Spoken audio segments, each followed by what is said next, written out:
And now, another episode of MMA Gossip with your boys. Boom. And we're live, baby. MMA Gossip, episode 21. Our podcast can officially drink now. The boys are back. You know the usual. You're on YouTube. If you're listening to this on iTunes, whatever, leave a comment there. For on YouTube, like, comment, subscribe. You know the usual. I'm going to say it probably 4 more times this episode. We're coming back. We just finished up UFC Vegas 5, Bellator 233, or 242 rather. Holy shit, I'm screwed up with the UFC numbers. Anyway, we're back. We have UFC Vegas 6, I believe, and Bellator 243, a rematch between Michael Chandler and Benson Henderson. We got a lot coming at you, boys, so let's get right into it. All right. As always, we're going to run through last week's card real quick and talk about the main event in a little bit more in depth. So right up, Cody Durden, Chris Gutierrez go to a draw. Jamal Emmers beats the hell out of Vince Cachero. Nate Maness beats Johnny Munoz Jr. Jonathan Martinez knocks out an over-the-hill Frankie Saenz. Cashed on that, baby. Let's go. Lando Venata loses a clear-cut decision to Bobby Green. We all cashed on that. Sharp reads by all of us. Vicente Luque beats up Randy Brown. My L, you guys' W's. Congrats on that, boys. Jennifer Maia gets a slick armbar on Joanne Calderwood. Did not look like the normal Joanne Calderwood we usually see.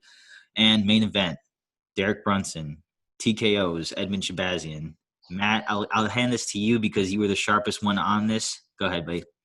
Yeah, I just thought it was too big of a step up in competition, and I saw the guys Edmund faced before that, and I thought they were all tailor-made to get knocked out by Edmund. You know what I mean? Like Derek could wrestle. He took the fight places that Edmund's never been before. Once he got him on his back, Edmund kind of looked like he didn't know what to do, and he got grounded and pounded. He almost got – I thought that fight should have been stopped at the end of that second round, dude, but God forbid it did because I would have won like $1,000. So let's risk a guy's life so I don't win money.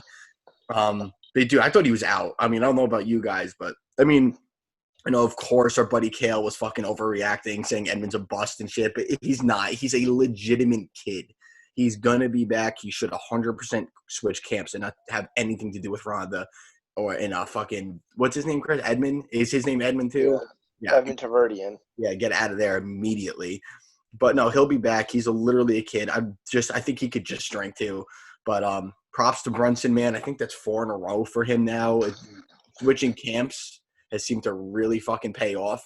So we'll see what's next. I mean, he's not getting a title shot off this, but he'll get another big name fight. So good for him. Chris? I literally hate you, dude. Matt goes, that fight should have been stopped after the second round. Meanwhile, every other time, Ronda Rousey fight stopped early. This fight was stopped too late. It's whatever the side of the fucking coin Matt has money on, that's the side if it was stopped too early or if it was stopped too late. But I do think that it could have been stopped at the end of the second round. Like, it was over. I mean, Herb Dean basically, props to Herb Dean. He stopped the fight super early into the third round as it should have been stopped. The line, though, like, I don't know shit about betting. As you've said a million times, we're not fucking handicappers. But I don't understand how originally when they were supposed to fight, Edmund Shabazian opened as a minus 160 favorite and then closed this time at almost minus 400. Like, I don't know how that works. So when were they scheduled the first time, Chris? A couple months back. It was just maybe Mike knows. I think it was minus 160 for Edmund way back. So it obviously opened up a lot more accurate than it closed. Yeah, exactly. And I don't even know where I was going with that, but like I just think that there's no just the disparaging that was crazy to me. Edmund got pushed a little, maybe a little too fast. We said on the podcast his cardio definitely didn't hold up. He looked tired at the end of the second round. I mean, before he got fucking grounded and pounded, at the end of the second round he was already starting to fade a little bit. In a 5-round fight, that's not good. I still think he'll fight another top 15 opponent, and I still see him having a lot of success. He's only 22 years old. He has so much time to grow. Maybe not switch camps, but just explore a little bit. You know what I mean? Get some looks from everywhere. Definitely doesn't hurt. He's been around the block for a minute. He saw Ronda, on her come up. So, he had a lot of experience at a young age. So even though he's only 22, he has a lot of experience. I think he can grow a lot from here. But you got to give props to Brunson, credit where credit's due. And he said, which I like, he said he could fight Till, Whitaker, Hermanson, Gastelum, someone in the top of the division. Someone's got to give him that shot. So hopefully he gets it. I don't want to see him fighting any of those names yet, personally. Well, not that I want to see him fighting them, but it does make sense. I mean, Gaslam's lost how many now in a row? Darren Till's going to be on a long layoff. You know what I mean? Like, I think he can. Dude, he was number 8 going into this fight. You got to, Yeah, credit where credit's due. A little win streak himself. So he's right there.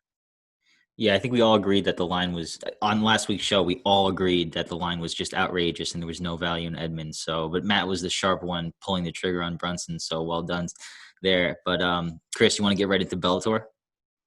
Yeah, baby, let's get into it. Bellator 243, Michael Chandler versus Benson Henderson 2.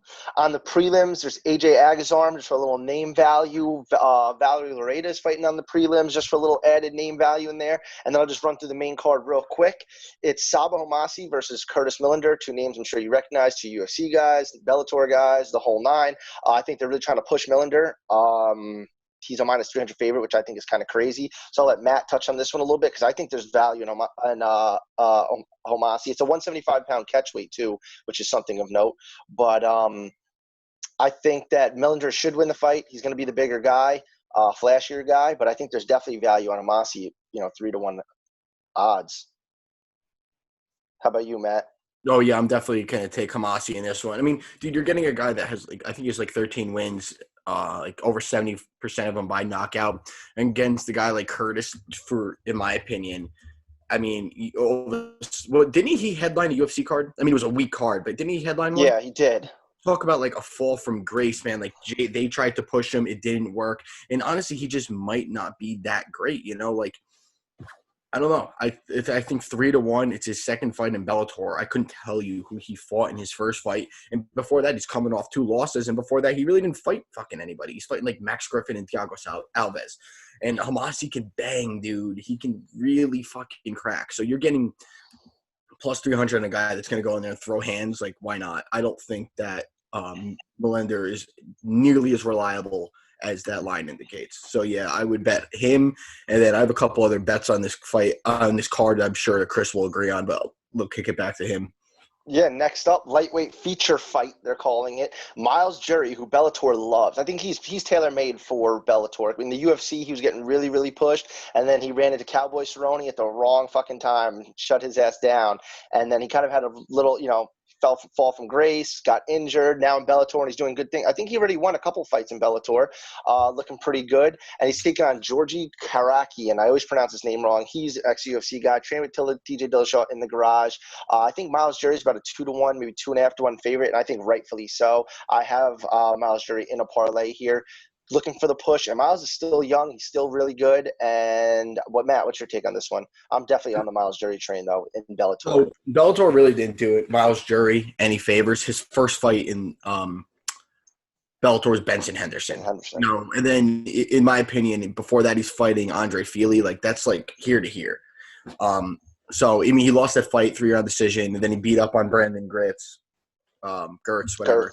Gertz. But he's been in there with the like Chris said, fucking Cowboy. He's been in there with Oliveira, who's as hot as anybody right now. I mean, I hate to say it, but he's been in there with a guy like Rick Glenn, who was a pretty solid UFC vet for a while after banging his sister. And then you get a guy like Chad Mendez. Everyone knows who Chad Mendez is. Household name.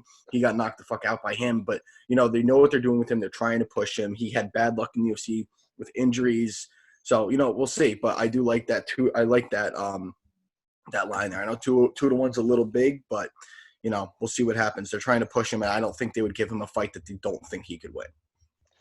Brandon Gertz is tough as nails. He's been in wars. He's been in wars with Michael Chandler. He's one of the Bellator staples, and a win over him is definitely something to be proud of. So I'm definitely high on the Miles Jury train. I think Bellator's a perfect fit for him. Next up is a classic clash of the Bellator Titans, Matt Mitrione and Timothy Johnson, 2 40-plus-year-old heavy. Actually, Timothy Johnson's, I think, 35 or 36.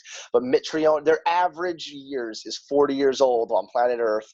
Noah, as Dana White would say, no one wants to see 2 40, 50-year-old assholes fighting each other. Matt Mitrione, I remember thinking the other day, I was like, oh, wow, he just knocked out Fedor, blah, blah, blah. And I looked, that was 3 years ago. Dude, that's crazy. Matt Mitrione had a bit of a fall from grace, too. I think he had a no contest his last fight, then lost. He might be coming off one win at this point. Timothy Johnson looked good so far in Bellator. He knocked out one of their hype trains. I think was it Tyrell Fortune he might have finished. Yeah, And dude, he was like, I think he was like plus 1,000 in that fight. he was huge dog, and he won, and he came out on top there, and he knocked him out, which is super impressive. So I think that right now the line is fairly even. I would say that Mitrione should be a little bit bigger of a favorite, but recency bias, Mitrione's obviously aging, not looking too hot lately. Timothy Johnson is looking hot lately, even though he's old. I literally wouldn't bet on this with free money. I don't know if you have any hot takes on this one, Matt, but I'm gonna bet the under, just on principle. But heavyweight fight, can't go wrong there. And then the main event, baby, rematch. I'm hyped for it. Last fight on Michael Chandler's contract. Round 2, baby. Michael Chandler, Benson Henderson going 5 rounds. Round 2. Actually, I don't know if they are going 5 rounds. How do they say it? It's only 3 rounds. I don't think it's 5. Yeah. It's only 3 rounds. Bellator, step your fucking game up. It's only 3 rounds. The first fight was 5 rounds. Split decision. Michael Chandler defended his belt over Benson. Bad blood after the fight, pushing and shoving it after the fight ended. And this is genuine bad blood. I know a lot of times Bellator embellishes it. These two guys do not like each other. This is going to be a sick fight. Hot take on this. I think that Michael Chandler, he's a 2.5 to 1 favorite, which I think he's going to win the fight. He should win the fight. He won the first fight. He's most knockouts in Bellator history. He's their guy. But Benson Henderson I think he's at plus 200 I saw at one point today. Now I'm looking, he's a plus 195. I think there's some dog odds there because the first fight was a split decision. It was close. He has a good style for Michael Chandler because Michael Chandler is wrestling heavy when you can't strike with him and strike heavy when you can't strike. You know what I'm saying? So Benson Henderson can mix it up super well also. So this is it's going to be a tough test for Michael Chandler. And Michael Chandler, for the first time I've seen, he said he's open to other options besides Bellator. So I'm literally just going to ask that too. What do you think he's going to do? I don't know. I think he's going to re-sign with Bellator, but he's 34, I think, at this point. 2 or 3 years ago when his contract expired last time, I was begging that he went to the UFC. I think he re-signed with Bellator right before the last fight in his contract. He's a Bellator staple, fucking fighting Eddie Alvarez in 2010. He's a Bellator staple. He's Scott Coker's favorite fighter on the roster. It's not even an exaggeration. He'll get, if he wins this fight, I'm sure he'll fight for the fucking belt next. So I could see Michael Chandler definitely staying with Bellator, maybe fighting one of the Pitbull brothers again for the 100th time.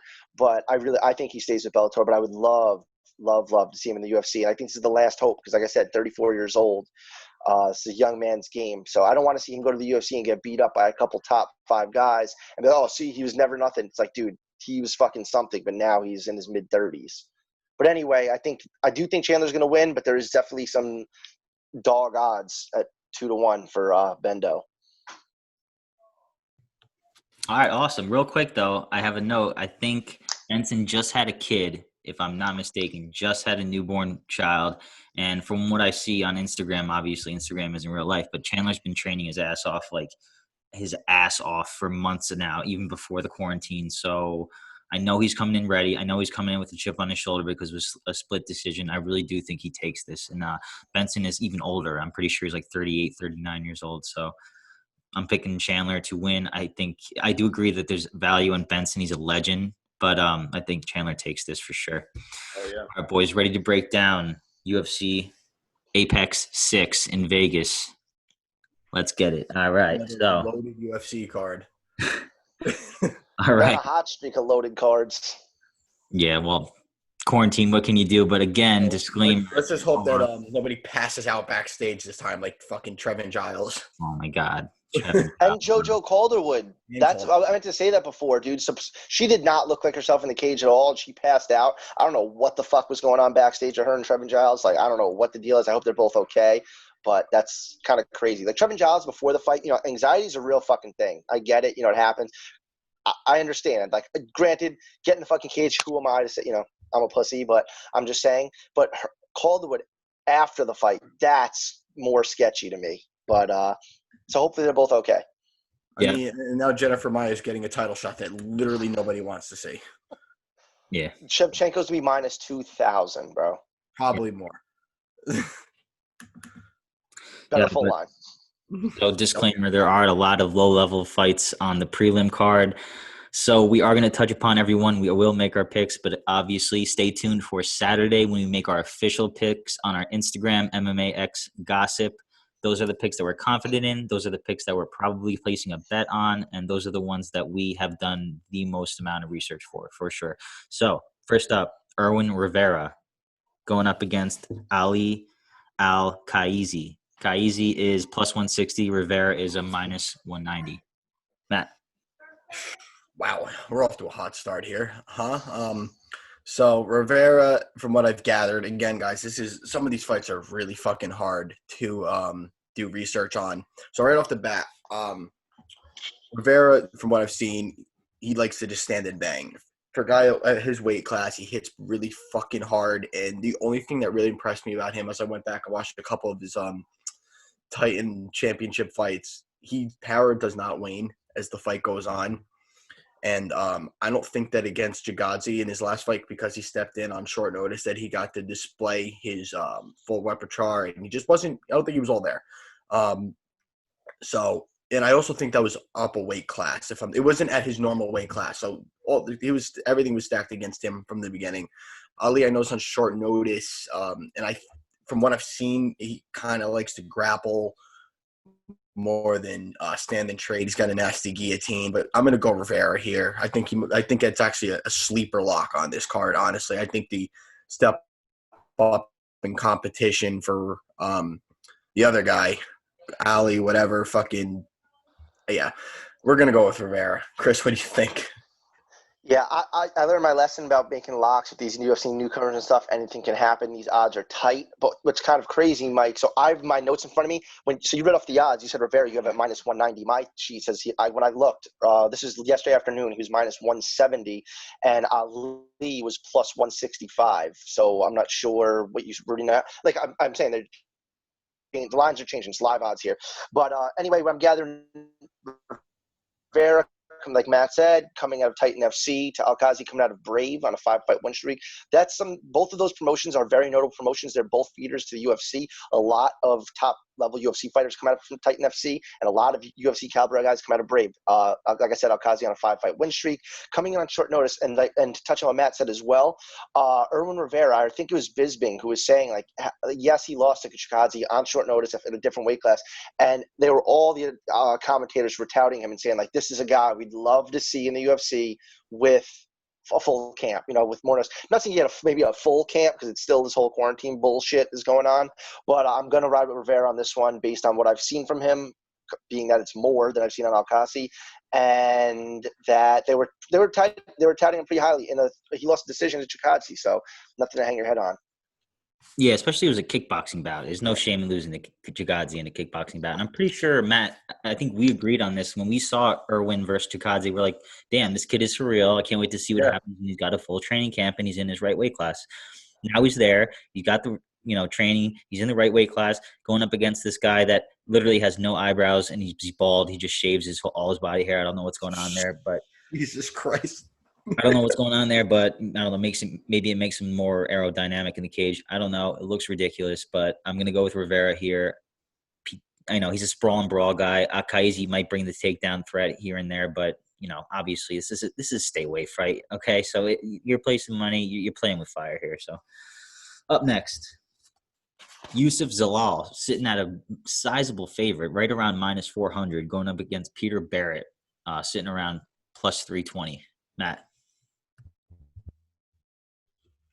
So before I even get into this, I'm going to read you guys a quote from Barrett. "I'm taking his head off," Barrett said. "I said it before the fight with Sang Hong Yu. I'm ready to put this kid's head in Dana White's lap. I'm here to make an impression. The fans are definitely in for it. They're definitely getting a firefight that night. They're getting a show, and they're getting their money's worth." I mean, at the same time, as crazy as that sounds, I watched some of this guy's fights. He's like, so a little interesting tidbit on him. He's the only fighter left from Dana White's Contender Series Season 3 from 2019 that has not been made his UFC debut yet.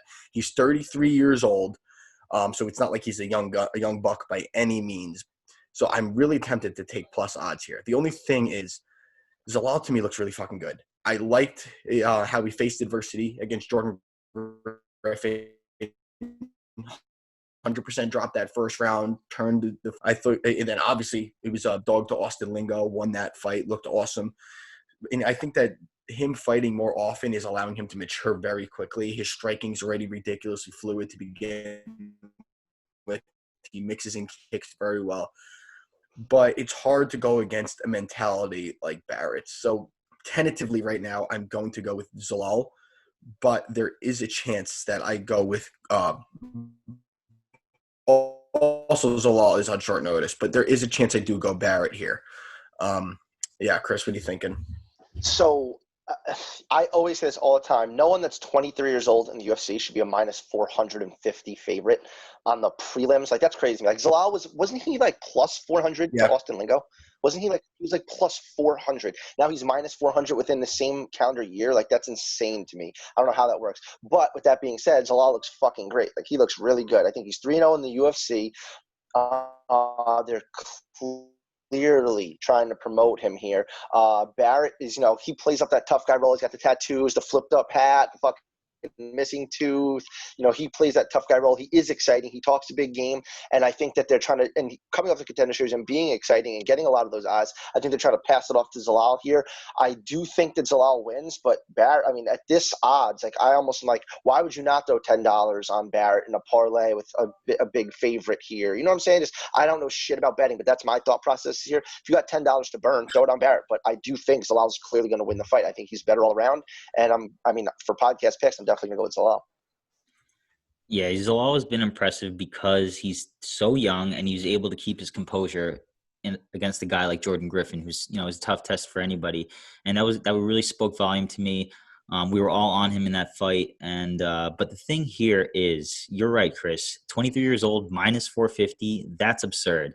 And Peter Barrett, let's be real. He's a hardworking guy, but he's really got no incredible skill. He doesn't have much talent, no athleticism, but he will work his ass off. If you remember the Contender Series fight, he got his ass whooped in the first round, and he came back strong as hell in rounds 2 and 3 and took that. And that was impressive. That spoke volumes to me. So I don't think he has the possibility to finish Zalal, but I do think there's value on Peter Barrett by decision. I think it's probably like plus 650 or something like that. So if you want to, that's what I'm going to sprinkle. There's absolutely zero value on Zalal. But Barrett is tough enough to, I think, go 3 rounds. And if he can get a couple takedowns and keep Zalal on his back, things can get hairy. I feel like the live betting line is going to be a lot closer than the opening line.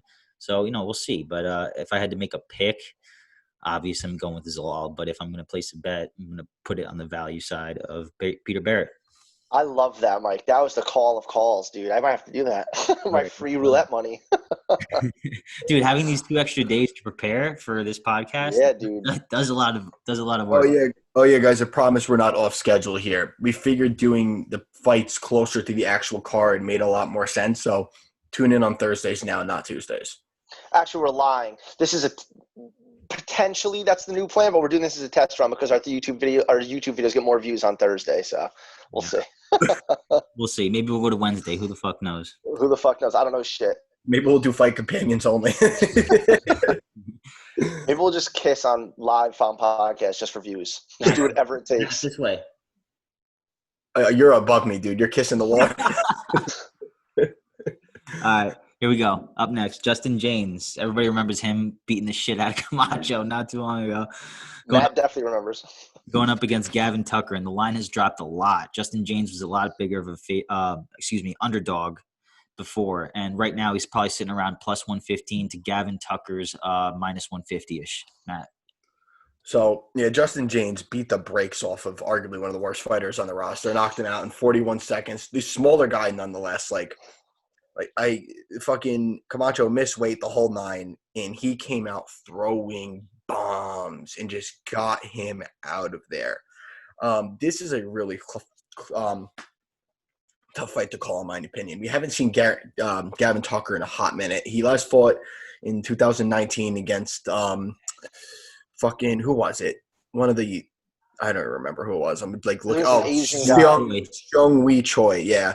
I think he subbed him. Before that, he wasn't. Last fight was in 2017 against Rick Glenn. Again, after he's fucking his sister. But the thing that's sketching me out about this fight with James is, so when I watched him, he really doesn't have a gas tank outside of the first round. He's either getting you out of there in the first or he's not. And he said that he is a little bit sketched out himself taking this fight because he has to cut down a weight class.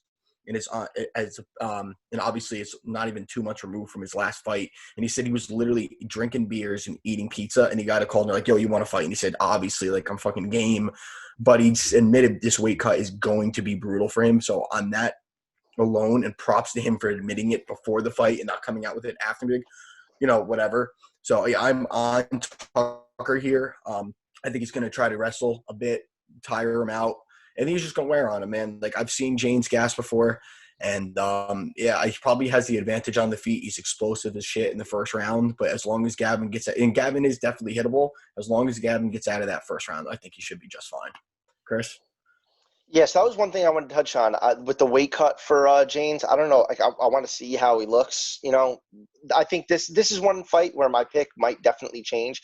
I'm going to go just straight up. I'm picking Tucker right now. But if at the weigh-ins, James looks good. I'll tell you right now, I'm going to ride with him as an underdog, maybe making my underdog pick, because he just fought Frank Camacho at 155. Didn't Camacho say at one point he could fight at 170? He was thinking about down the road fighting at 170. So Camacho's a pretty big dude. Gavin Tucker's fucking small. He's 5'7" with the 66-inch reach. That I remember what's his name? Jared Gordon saying he has a 68-inch reach and how tiny his reach feels in the octagon, and that flyweights have a longer reach than him. And Gavin Tucker's is 2 inches smaller than his. So that's Gavin Tucker's a small guy. He's got sick tattoos, asterisks on that. Dope tattoos. Props to you, Gavin Tucker. But I remember, like, his most memorable performance to me is him coming out and just dominating, literally looking like Floyd Mayweather beating Sam Sicilia. Sam Sicilia has since gone to Bellator and is on a horrible losing streak. So nothing to write home about. Lost to Rick Glenn. I don't really see – this is a fight where it's like, man, I'm just going with the fact that he knocked out Camacho, who's a lot bigger. Making the weight cut, if he makes it clean, he's going to be a much bigger guy in there, and that's what I'm going with. So right now I think I might just fucking say James on the podcast as long as his weight cut goes well. So the reason why I'm going to pick Tucker here is because when he lost to Rick Glenn, he got soundly beat, man. He got the shit beat out of him. Let's just call it what it is. He got beat up for 2.5 rounds of that fight, and he came back strong against Woo Choi. And the reason why I think he got beat up so bad is because he went so hard in the first round, and Rick Glenn is such a vet that he was able to just like keep calm, keep composure, and then just beat the shit out of him on the ground for the next couple of rounds. But he really fixed that, and it was really impressive in the Woo Choi fight because he went hard all 3 rounds and finished him with a rear naked choke. And I just think that his offensive grappling is very, very high level, very elite. And, he's got a super short reach, and his striking is okay. And let's not forget, Justin James has a college wrestling background, so it's definitely not going to be easy to get him to the ground. And so on the stand-up, it's definitely going to be a little dicey. But as the fight goes on, I'm confident in Gavin to keep the cardio going and outwork James and, slowly drag this into a dark, grueling fight where James doesn't want to be, because I think he wants to sprawl and brawl based on, his knockout wins and stuff like that. But I'm going to go with Gavin Tucker for a grueling decision here. Love it. All right, baby. Up next, I'm just so ecstatic about this fight. Not because it's going to be a great fight. That probably won't by all means. But Andrew Sanchez, plus 130. The line hasn't moved at all week, going up against Wellington Turman, minus 162. Matt. Mike's been agonizing about this fight like it's a title fight, dude. Like, how many times do you check our chat? Like, all these people are all over Andrew Sanchez. I don't know what to do. Am I doing something wrong? Like, but I feel you. I do the same thing. But I'm all over Thurman here. I think all these people that are saying Sanchez is going to win are fucking retarded. Don't get me wrong. Like, the line's close and all, but, like, dude, you look at Sanchez and his UFC record, he's beaten the worst people on the roster. He's beaten Marcus Perez, Trevor, I'm 1,000 years old Smith, and Marc-Andre Barrial. Like, and then obviously he beat Roundtree in the Contender Series Ultimate Fighter finale. But if they fought now, like, Roundtree has made such advances in his game, while Andrew Sanchez to me has been stuck in neutral. Like, every time he fights anybody that is even the slightest bit competent, he folds like a chair. Thurman wants to get this fight on the floor. Over all his 30 minutes in the octagon total, he's landed 6 takedowns already, and I think that's bad news for Sanchez, who has a notoriously brutal fucking gas tank. I think Thurman gets him down early, starts with the grappling, starts with the ground and pound, and I think he finishes him. I 100% think – I mean, this fight's not going the distance, but I think Thurman should easily finish him. I'm not impressed with Andrew Sanchez. He looked like the same fighter he's looked like 5 years ago, and I love how close this line is. With all the money coming in on Sanchez, the fact that this line isn't moving is a huge telltale that they're taking all of that money. They're not going to move the line because they want people to keep betting it. That's how line manipulation works. So hammer Thurman. If I'm wrong, I'll send you guys my Instagram and you can rip me apart. Chris? 2 things. I love that you keep calling him Thurman. And the other thing is that Like Joey Diaz. Joey Diaz style. The other thing I meant to mention before when we were talking about Justin James knocking out Frank Camacho, prior to that, when Frank Camacho fought, it was Beneil Dariush, right? And Matt was swearing up and down that Beneil Dariush was going to lose. He said he bet anything on it. Adamant. Mike was adamant in the complete opposite direction. I just had to touch on that because I know that we're going to get to that when we talk about Dariush, and that was just primo because now Matt couldn't be off the Camacho train any further. So I just thought that was hilarious. But with you guys, I think that Wellington Turman is going to win this fight. Andrew Sanchez used to be durable. Like when he won the Contender Series, he looked great. I wouldn't say great. That's a little steep. But he looked really good. And I was a big Andrew Sanchez fan. Team Gedalia. I love Tough. I literally love watching Tough. He was just like my type of, just tough, big dude. He was down to grapple. He would just slug it out, literally an empty gas tank, just still swinging. And I was a fan, but that has proved costly in the UFC. He has not looked great as of recently. His gas tank is minimal. When he got put out by Anthony Smith, I completely wrote him off. And I'm pretty high on Wellington Turman myself. I know he lost to Carl Roberson, which kind of was like, then he got the W over Marcus Perez. But more of the story, I think that Turman is going to win this fight. I think the line is appropriate, and I can only imagine how much money Mike has riding on him. So I'll pass it to him on this one. Yeah.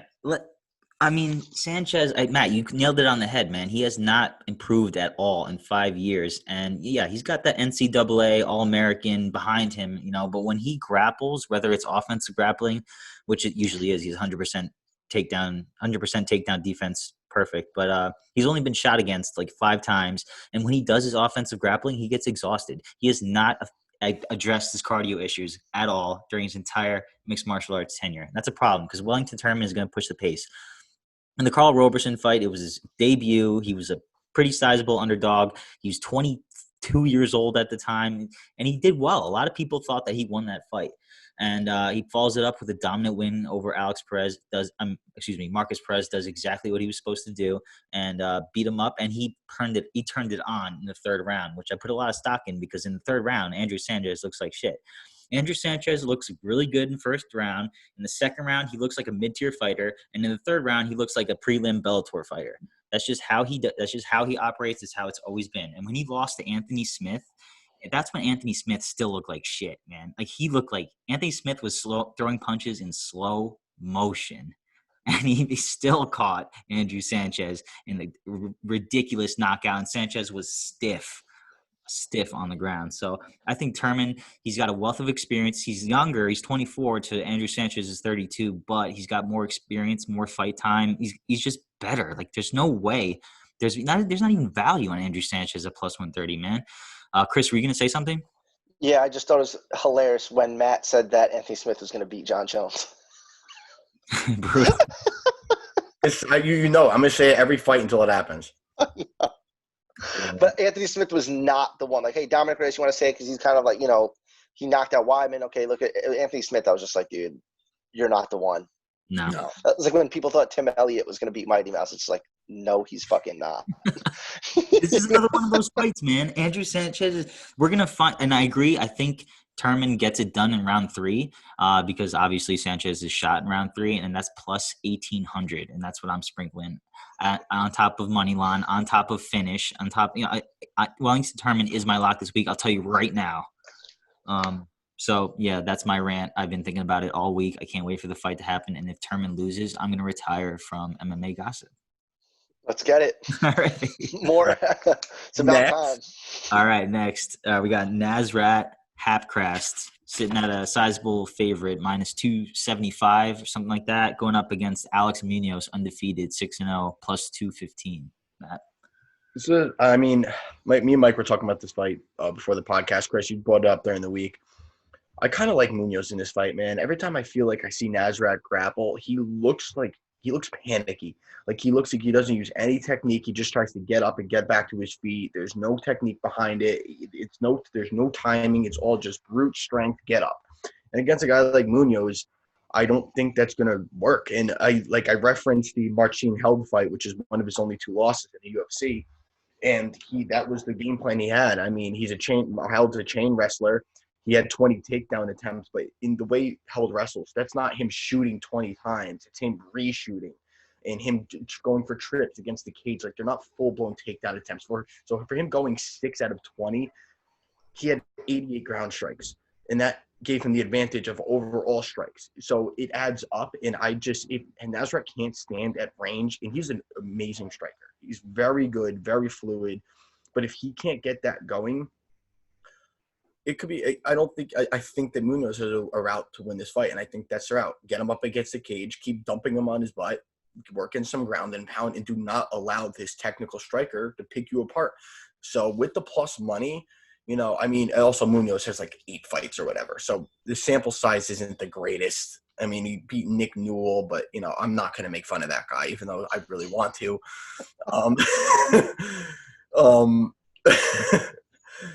I don't know, man. Wait, what?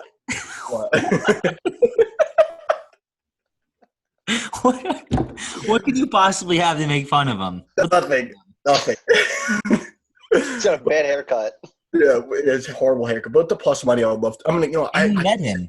And we met him. Yeah, we did. He was so fucking cool. I pointed at his – I was like, that's fucking Nick Newell. He was like – but he was super cool. We walked in fucking Barclays with him. Yeah. I'm going to go Munoz here. Screw it. I don't know, man. There's so many weird underdogs on this card. Like, one of them's going to hit. So I'm going to go Munoz on this one. Chris, what do you think?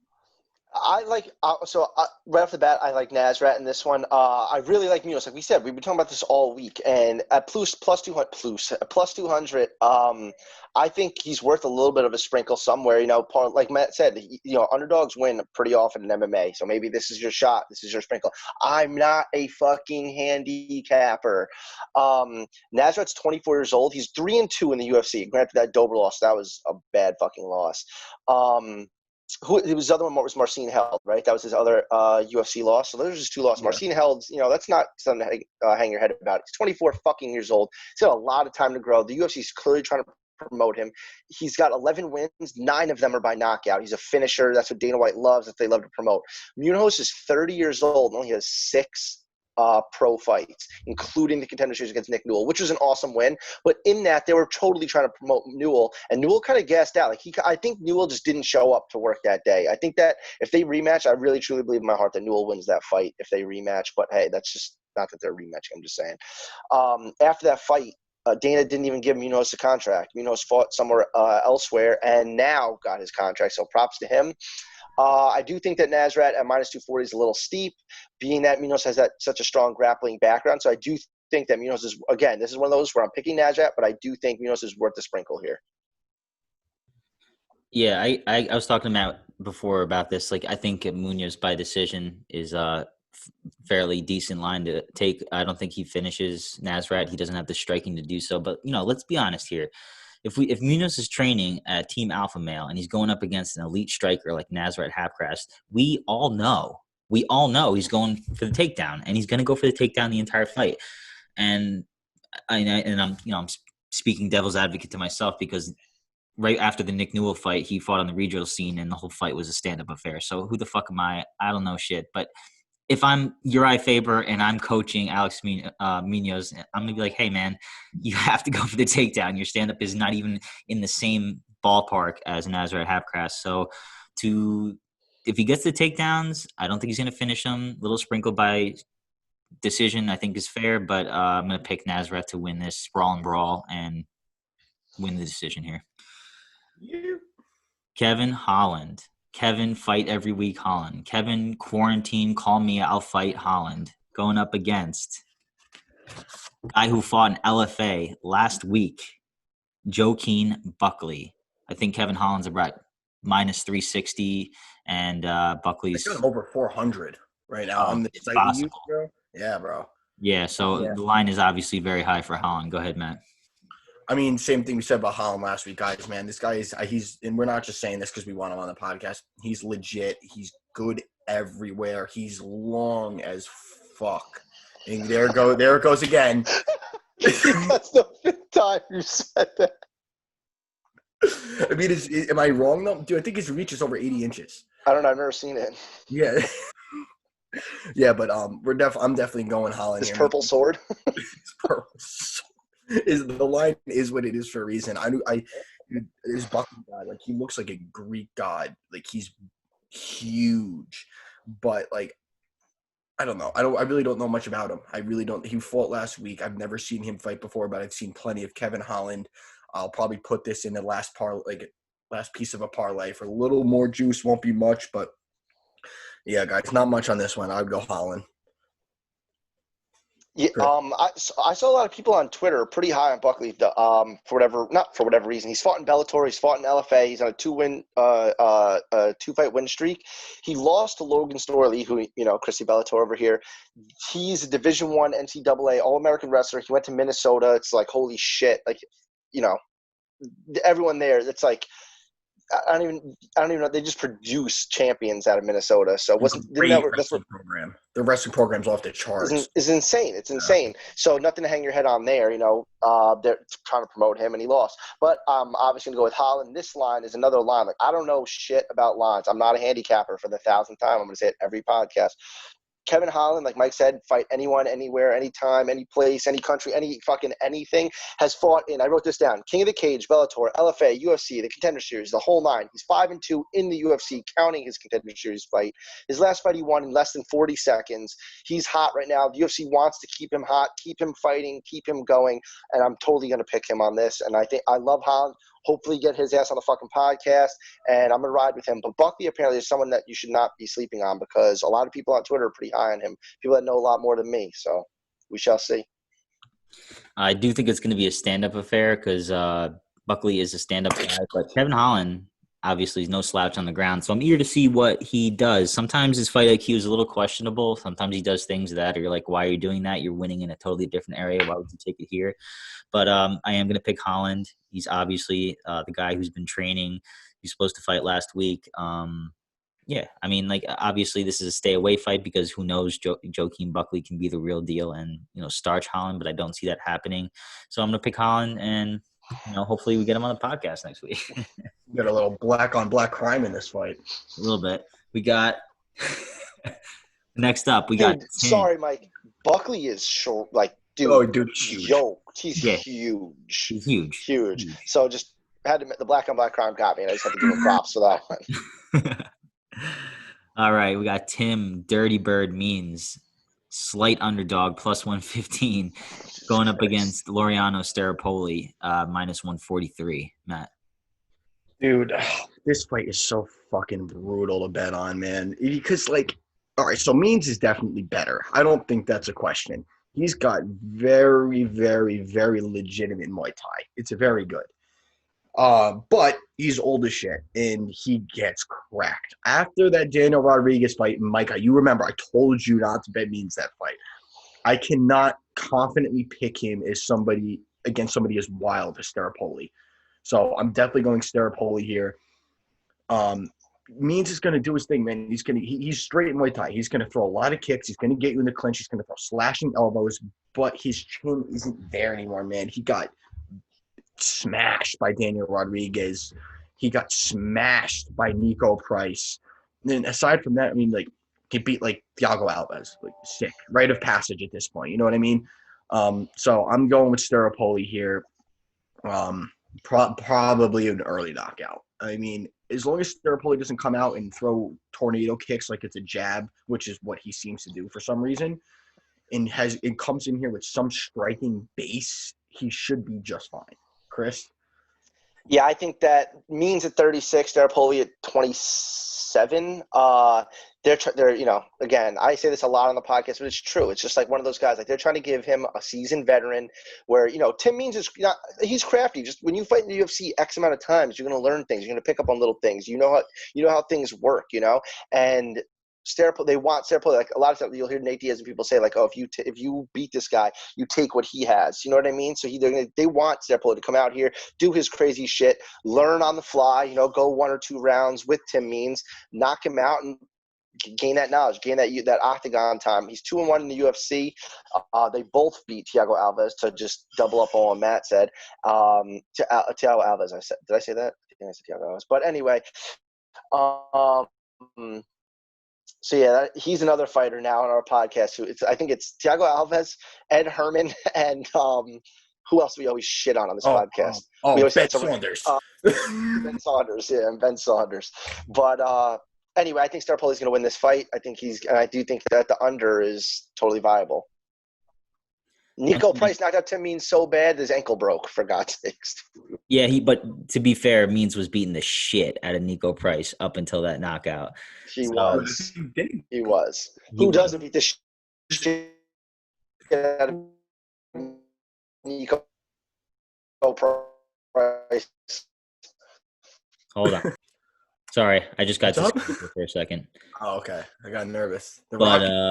That's awesome. One thing I can't get out of my mind is that Staropoli got absolutely just soundly beat by Muslim Salikov in their last fight. I think the round 2 was like a 10-8 round in a fight that was primarily on the stand-up, but Salikov managed to get some grappling in, and he's not a grappling guy, so that scares me a little bit because Dirty Bird can bring it to the ground. He's pretty sound all over the place, and if he's as much as a vet as we say he is, he should know like if the stand up isn't working, go for the takedown. So I think this line is a trap.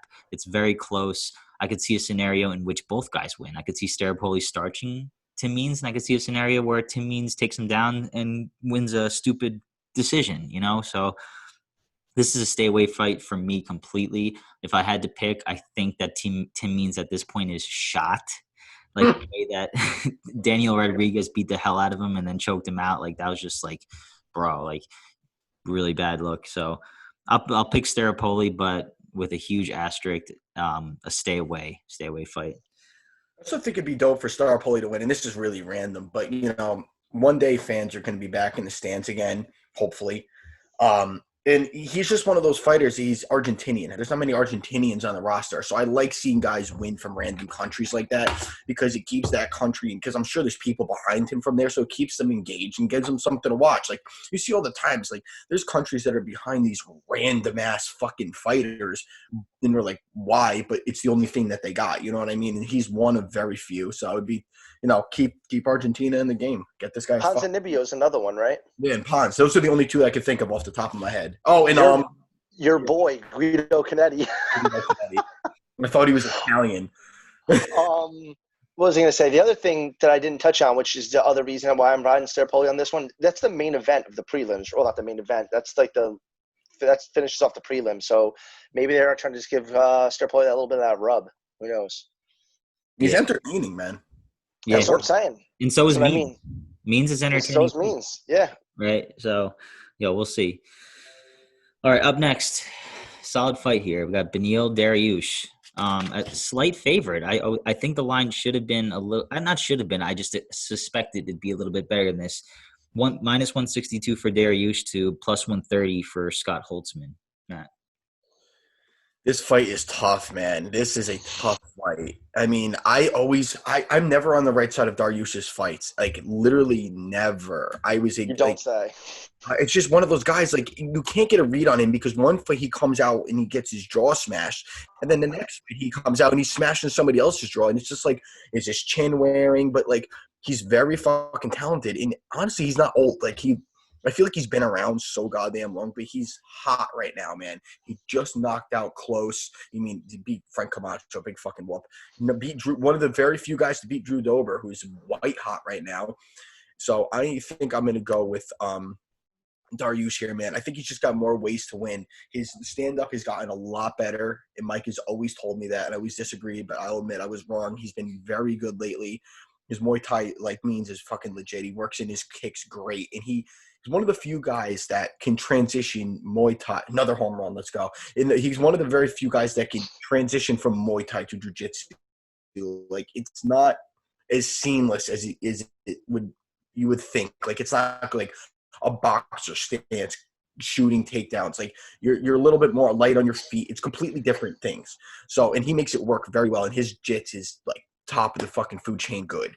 And I don't like with Holtzman, he's kind of just a brawler, man. He brawls. He's got some solid wrestling, but if he gets taken down, man, I think he's in another world.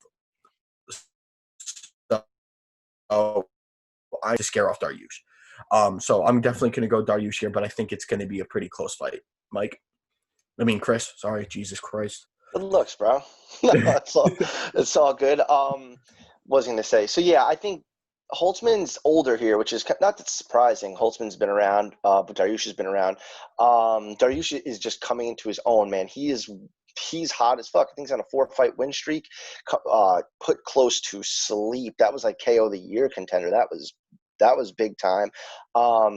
It's just like, so Edson Barbosa knocked his ass out with that jumping knee, and it was like, everyone was like, Jesus Christ. Then he made fucking Alexander Hernandez famous with that his knockout. So it was like, shit. Kind of wrote Dariush off. Matt definitely wrote Dariush off. I've been ripping on Matt this podcast. I wrote Dariush off. He came back. He looks hot. I'm totally riding the Dariush wave right now. Scott Holtzman's coming off a win over Jim Miller. Jim Miller just seems to never fucking die. Fight wasn't, anything special. He did recently lose to Nick Lenz, though, which is giving me hope. Scott Holtzman has never been finished. I would think that in this fight, if he gets taken down by Beneil Dariush, I can see Beneil Dariush, a scenario where Beneil Dariush does submit him here. So I'm just going Dariush. I think Dariush is just better everywhere, and I think he wins this fight. I do think the line is getting steeper. I saw it at minus 160. Now I see right here, I have it written down at minus 185, which is a pretty steep line. But, yeah, I think Dariush gets it done.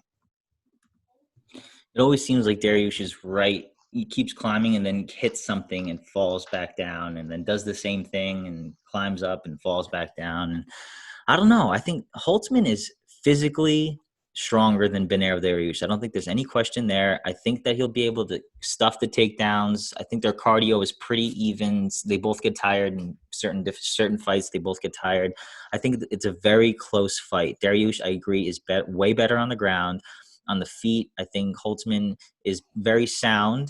But I think that Beneil Dariush is smart enough to find a stand-up tactical way to win on the scorecards. I just think that Holtzman is 100% a live dog, and we know that he hits hard. He doesn't get that many finishes, but he does hit hard. He packs a punch for the weight class. Is this the fight where we see Dariush fall back down? I don't know. And for that matter, why did he take this fight? He was on a 4-fight winning streak, and his last fight was Jakar Close. You'd think it seems backwards. Yeah, he seems like he's going backwards in this Holtzman fight. And I know Holtzman's been training his ass off. He looks fresh. He looks, just coming off a solid win over Jim Miller. I think he's 100% a live dog. And I'm just going to go against you guys here. I'm going to pick Holtzman. I don't know if I'll make him official pick for Saturday, but I'll pick him right now. I can see a scenario in which he plays upset. Maybe Dariush goes hard as hell in the first round for a finish and gasses himself out, and Holtzman, wins a decision, or maybe a late round TKO or something. I don't know. I feel like I was really confident in Dariush against Camacho, but I don't have that same confidence here with Holtzman. Holtzman's just tough as nails. He's got that, ginger look to him. He scares me. I don't want to fight a ginger. You know what I'm saying? They got no souls. So I'll go with Holtzman here. No soul to be taken. Exactly, man. He doesn't go away. All right, next fight. We can breeze through this one. Yana Kunitskaya going up against Julia Stolyarenko. Late, maybe last week for Caitlin Vieira was supposed to fight, and Julia stepped in this one. I think Kunitskaya is probably around minus 175. Matt? Minus 230 now. Oh, yeah. Wow. I'm going with Starlenko in this one, guys. So for some reason, Kutsayev, or however you say her name, Jesus, here we go again. She has a background in Taekwondo and boxing, and for some reason, her last couple fights, she's been shooting takedowns. And if she comes out doing that against Starlenko, who literally, I think she's won every fight by sub. She has 9 wins, 8 by sub. There you go. It could be her detriment. Like, I think she's going to play exactly into what Starlenko wants to do. And whatever, to me, like, she's gotten knocked out 2 of her last 4 fights. And as a woman fighter, that's kind of alarming, dude. Like, I know one of them was Cyborg, but still, like, and then Aspen Ladd. I don't know. I mean, those are 2 hard bitches to lose to Yeah. by KO, man. I know, you're right. But still, I'm going to go with the plus money again here. I'm going to go with Starlenko. Chris? I'm going to go, just real quick, I'm going to go with Thiago Santos' dummy. I'm going to go with Yana Kunitskaya. You know she's dating Thiago Santos, right, Matt? How do you think that goes down, bro? Anyway. Wouldn't want to be a fly on the wall in that bedroom, that's for sure. That's amazing. Dude, I saw that Thiago Santos said he's on the plane with Yana Kunitskaya, and he said that to make 185 pounds again, he would need to cut off one of his legs, and to make 170, he would need to have no legs. I was like, dude, that's hilarious.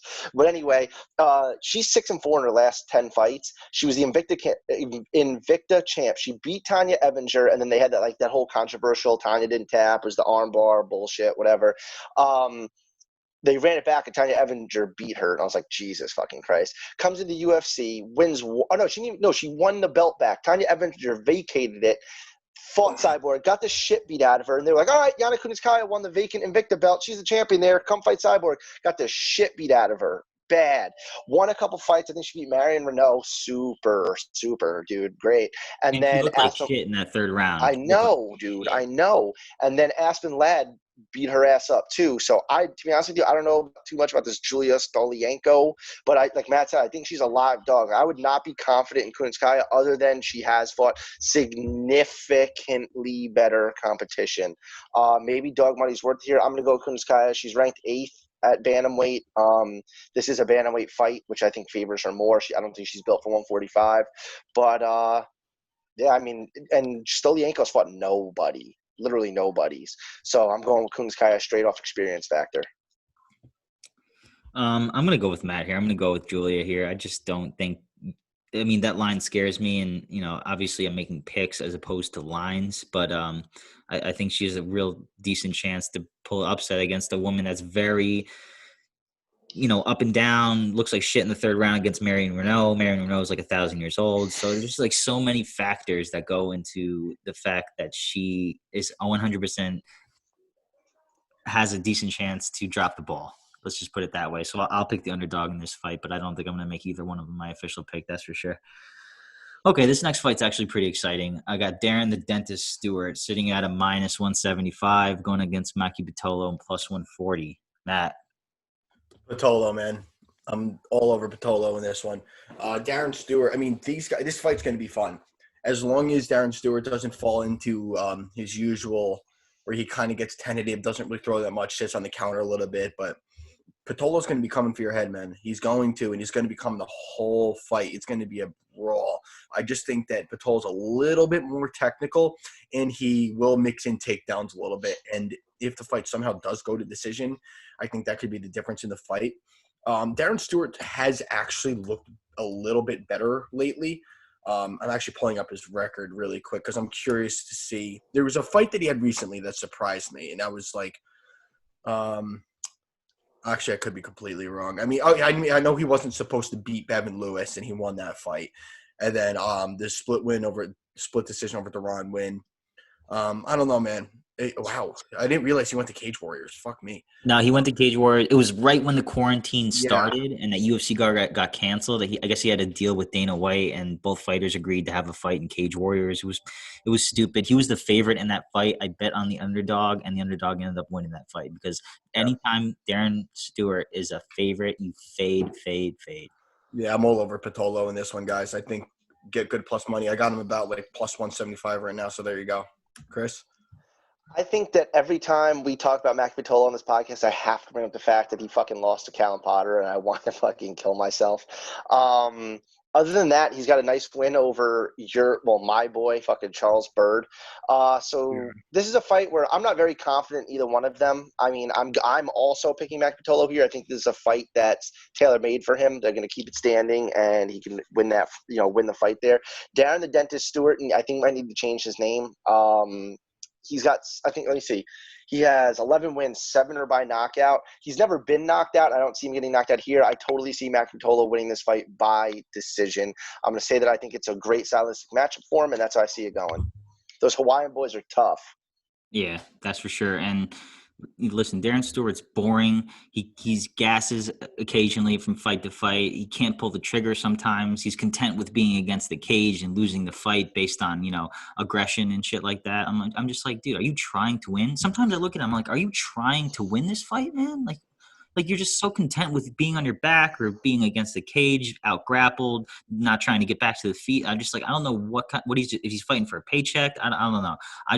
Anytime he's a favorite, I'm going to fade against him. I was on him against Darren Wynn because I thought Wynn was kind of just like shouldn't be in the UFC, and it proved to be right. I was on him against Bevon Lewis because I was on Bevon Lewis because Bevon Lewis was a hype train, and Darren Stewart kind of derailed that. But that fight couldn't have been any more boring. Further testament to why I think Darren Stewart is just a very boring fighter. Listen, Patolo's going to go in there and throw coconut bombs. Let's be real. He's going to throw everything he has into his punches. And at 185, he's a different guy than at 170 when he lost to Kalen Potter. I just think sucked the life out of him. The weight cut was brutal, and Kalen Potter just out-wrestled him. In this fight, 185, I saw he's training his ass off for this fight. I'm pumped to see him go in there as a plus 140 dog and throw down. And hopefully, like you said, Chris, hopefully it's a 3-round decision.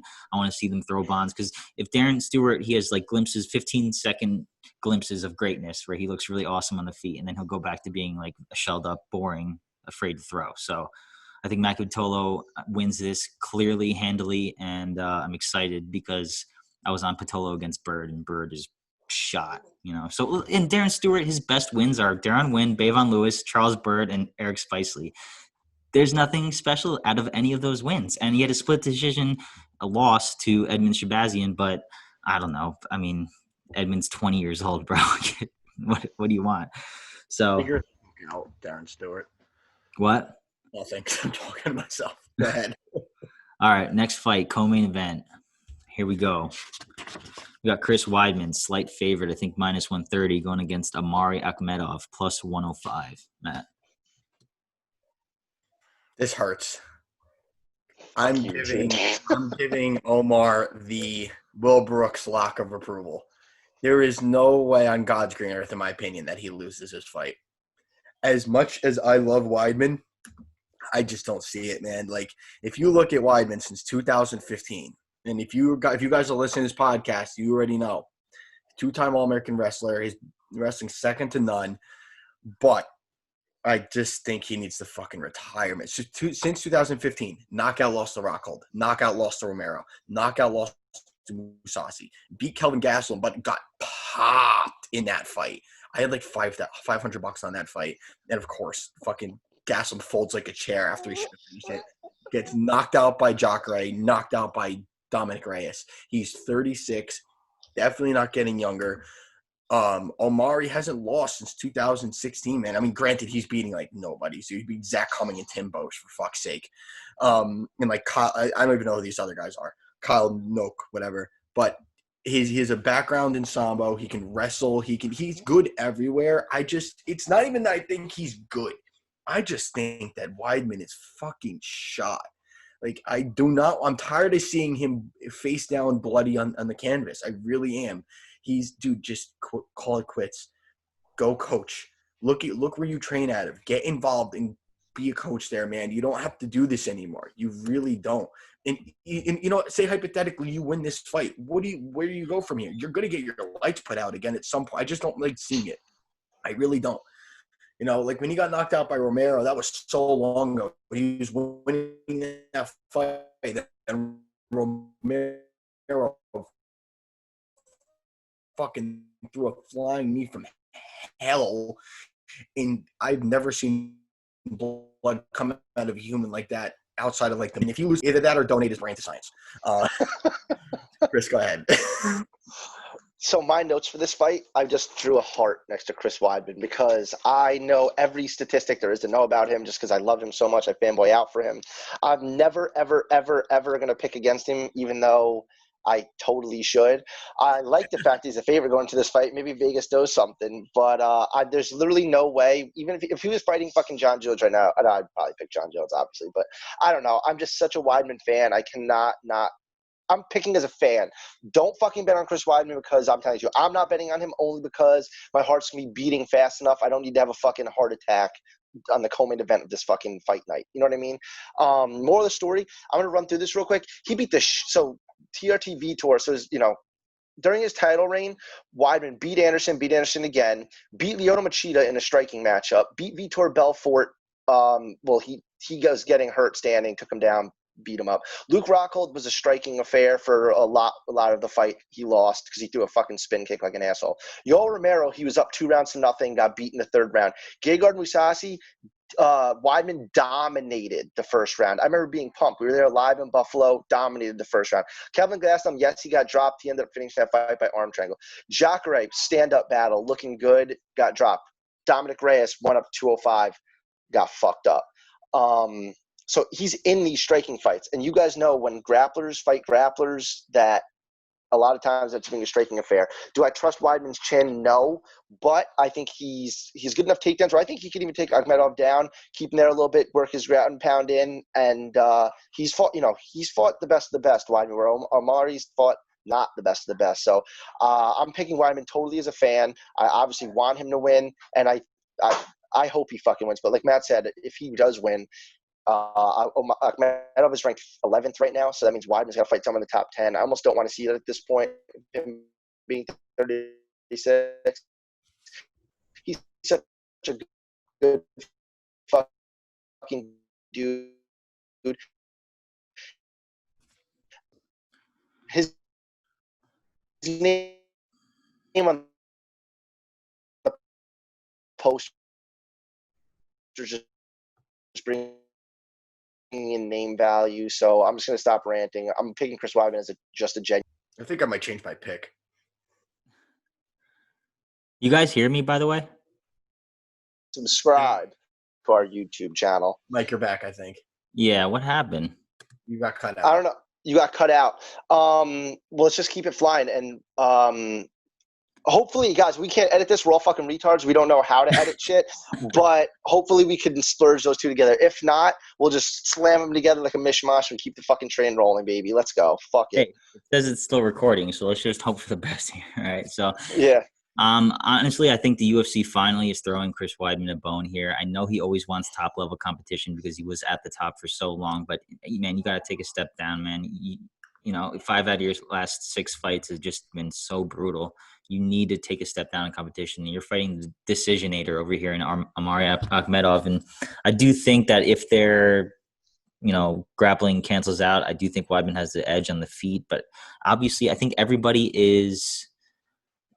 the line is so close because everybody knows that Weidman's chin is so shot. But I mean, like when that comes, if you're counting on KO, I feel like that's not the way to make a bet. So I'm going to choose Weidman. I'm not going to place money on it because it's so volatile. But I'm going to pick Weidman because he's the better fighter. Like he is the better fighter. He's better all around. His grappling is second to none, and his stand up is very underrated. He gets clipped. Like that's what happens. He just gets dropped and he gets knocked out, and it sucks. But he is the better fighter, and so for that reason, I'm going to pick Chris Weidman.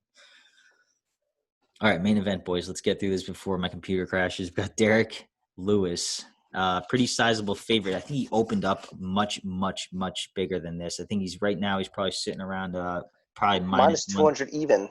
Minus 200 to probably plus 160 for Alexey Oleinik. So, Matt, take it. I mean, this fight to me goes one of two ways. Oleinik gets him to the ground and subs him, or Derrick Lewis keeps the fight upright and beats him up and knocks him out. I mean, I'm really hoping Derrick Lewis wins for, just because I think it's better for the UFC. I mean, Oleinik is just like, dude, he's one of those guys that every time he just keeps winning and you're like, dude, just fucking stop. Just stop winning. Like, I'm just tired of watching it. Like, he's very good at what he does, but it's just, he's just not promotable. There's nothing good about him winning fights. He could win 100 fights in a row and he would not get a title shot ever. If you know anything about Dana White, this guy would never get a title shot. He's coming off of wins of Maurice Green and Fabricio. Fabricio, if he fought how he fought Gustafsson, he would have won that fight. Derrick Lewis, as long as his back doesn't fucking crack in the middle of a fight like it always does, he should win this fight. But his takedown defense kind of stinks, but he gets up quick. He does get up quick. He does get taken down, but he gets up pretty quick. He should be fine, man. Like, Oleinik brings nothing to the table with his striking. He has the loopiest hooks I've ever seen. There's no technique at all. He strictly throws punches to get himself into clinching situations to get the fight to the ground. Derrick Lewis, funniest dude on Instagram, on the UFC roster, arguably. So, he's funny dude. He's mad personable. Great guy all around, dude. So I want him to win. I hate when he loses, except for that Volkov fight. Remember that one? I'm Derrick Lewis. Line's too big, so I'll probably go with some kind of TKO/KO, and I'll pick a round to do it in. Chris, I did it again, dude. Our number one supporter, Mark, just came in and out of my room. I don't know if the mic picked that up, but he's supporting the boys fully. So like Mark always does, make sure that you guys leave a like, comment, and subscribe because Mark never fails to do so. With that being said, this is one of those fights where, like, Derrick Lewis is funny to me. He's one of those guys, like, jiu-jitsu doesn't work on me. I remember Roy Nelson taking his ass down, and Derrick Lewis just decides when he wants to fucking power up with no technique, no nothing. But that scares me because he did do that to Daniel Cormier. I'm not comparing Daniel Cormier to Alexey Oleinik. As soon as he tried to do that, Daniel Cormier snatched up that neck faster than you can fucking blink. And if anyone in the heavyweight division is going to do that, Alexey Oleinik has the power to do that. He could snatch up any part of any limb you got. Derrick Lewis has no grappling technique whatsoever. It's straight power. But he's a fucking big boy. His cardio is actually pretty good for a heavyweight. Like, he's tired, but he's always in the fight. And that right hand is always there. He always seems to be winning fights late. This fight is tricky. I'm going to stay away from this shit only because I can't trust either one of these guys. Derrick Lewis is not trustworthy. He's lost some fights he should not have lost. Won some fights that I thought he was going to lose. The line was steep, but he's like a 3-1 favorite. Now he's a 2-1 favorite. I do think Derrick Lewis is going to win the fight. I think that he could knock Oleinik out. I mean, God, Oleinik's how fucking old? Let me see. Oleinik is 87. 43. He's fought in 4 different decades. 4 different first fighter to win in 4 different decades. I saw that too, bro. That's crazy. That's insane. And he just, he doesn't die. He just beat Verdum in his last fight. Looked good doing it. A split decision that I thought he clearly won unanimously. But I mean, I hate when people say that. Like, I think it should have been a split decision. No, retard. You don't know how judging works. Anyways, I mean, two guys should have scored it differently than the other. Like, yeah, I think that Derrick Lewis is going to win the fight. That's it. That's my rant. But I do think that in a world totally see Oleinik snatch up that neck, Zeke could choke, rear naked, something, because Derrick Lewis is not trustworthy on the ground. No, he's not trustworthy at all. And Oleinik is proven to be a guy that's very annoying to fight because if you want to stand with him, he's not going to let you. He's going to, dive right in head first and hopefully he doesn't get caught with a crazy punch. And Walt Harris. Yeah, Walt Harris just absolutely just destroyed him. So I will say one thing. Derrick Lewis, it's so crazy because he is this athletic, but enough with the head kicks, man. Not in this fight because I promise you he's going to catch that kick and you're going to be on your back. I think he might be one of the only guys in the heavyweight roster that can throw his head kicks as much as it's ridiculous. For such a big dude, he flicks that shit up there all the damn time. Yeah, man. It's a volatile fight for sure. And I was lucky enough. I got Oleinik when he was plus 225. So I'm just gonna ride with that. I'm not gonna put anything else on it because all the value's gone. I'm gonna pick Derrick to win because his punches are ridiculous. But sometimes he doesn't have enough volume. Sometimes he doesn't pull the trigger either. So I don't know. I don't think it's gonna go all 5 rounds. But I don't know, man. This is a brutal main event, man. But I'll pick Derrick Lewis for the win here. Alexey Oleinik with the submission upset wouldn't surprise me at all, though. All right, boys. It is about that time. We are about to close out the show. Any last comments? I'm trying to see which way 21 is. I don't know how it's going to come out on the screen. But with that being said, I have no last comments other than to like, comment, and subscribe. YouTube, Apple Podcasts, fucking Spotify, Amazon fucking podcasts, and Matt's getting this on. Everything, any podcast source available. Like, comment, and subscribe. This liking and subscribing and the commenting helps us out so much. It takes 2 seconds out of your day. And fucking subscribe to us and then mute us. We don't give a shit. That subscriber count really helps us out a lot, and we genuinely appreciate it. I make jokes about it all the time, but I really fucking appreciate it. And it's crazy. I can't believe this is 21 episodes, really like 22 because we did a 0.5 episode. That's pretty crazy. We've been doing this for like 22 weeks now, essentially, maybe even more. It's like we've been doing this for 6 months now, boys, and it feels fucking good. Yeah, man, we're making strides every time though, every time. And yo, shout out to both of you guys. You guys were undefeated with your podcast picks. Real quick, actually, let's see where we're all at here. Hold on 1 second. We got for underdog picks. I'm brutal right now. I'm 1-5. Matt, you're 2-4. And Chris, you're 1-4. You would have been 1-5, but you had a void, so you're 1-4. For regular picks, I'm 10-6. Matt, you're 10-6 as well, and Chris, you're 11-7 over there, baby. And for locks, I am 4-2. Matt, you're 4-2 as well, and Chris, you're 4-1. All right, baby. I can't wait. We will, as always, we will post the picks on Instagram on Saturday morning or afternoon. And keep the record going. And as always, be well. Love mixed martial arts. Love you guys. And we'll see you guys next time. Like, comment, subscribe. Yeah, baby.